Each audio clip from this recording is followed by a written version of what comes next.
К актуальным данным по коронавирусу в Коми лабораторно подтверждено 47 новых случаев заражения. Выздоровевших 92 человека.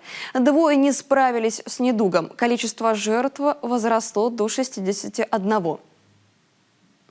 И вот как свежие данные и другие новости республики прокомментировал в своем очередном обращении исполняющий обязанности главы Владимир Уйба.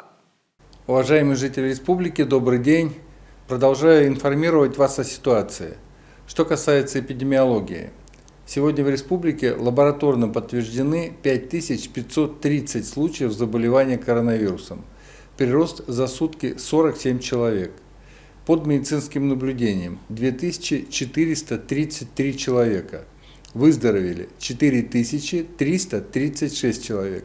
За сутки мы хорошо выздоровели 92 человека. Более 2000 предпринимателей и социально ориентированных некоммерческих организаций республики получили субсидию на профилактику коронавируса. Общий объем субсидий на эти цели составил 71,5 миллиона рублей. Выплата предоставляется единоразово и составляет 15 тысяч рублей на первоначальные расходы и еще 6,5 тысяч рублей на каждого сотрудника. Субсидию получают социально ориентированные НКО в сфере дополнительного образования и предприниматели, которые работают в гостиничном бизнесе, общепите, спорте и дополнительном образовании. Сегодня я встретился с заместителем министра России по делам гражданской обороны, чрезвычайным ситуациям и ликвидации последствий стихийных бедствий. Алексей Михайлович Серко приехал для того, чтобы мы обсудили вопросы взаимодействия по ликвидации последствий чрезвычайных ситуаций, пожаров, организации поиска и спасения людей, в том числе на водных объектах. Особое внимание было уделено перспективам дальнейшего развития противопожарной службы и пожарного добровольчества в республике. Воркута и Ухта стали победителями конкурсного отбора на получение средств из федерального бюджета на создание модельных библиотек. Это конкурс разыгрывался на 2021 год. Конкурс прошел в рамках нацпроекта «Культура». В результате 10 миллионов рублей получит Центральная городская библиотека имени Пушкина в Воркуте.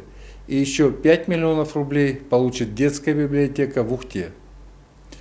В этом году в республике за счет федеральных средств в рамках нацпроекта проводится модернизация одной библиотеки и 8 модернизируем за счет бюджета республики. Кроме того, еще 4 модельные библиотеки откроются на базе возводимых социокультурных центров в селе Усть-Ухте, поселке Ченьяворок, деревнях Горьковской и Карпушевке. Организации и индивидуальные предприниматели республики смогут возместить часть затрат, направленных на развитие въездного и внутреннего туризма. Субсидии предоставляются на укрепление материально-технической базы в рамках республиканской программы развития культуры и туризма.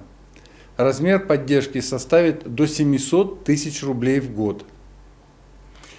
Уважаемые жители республики, это все основные новости, которыми я хотел сегодня с вами поделиться. Будьте здоровы, берегите друг друга. До завтра.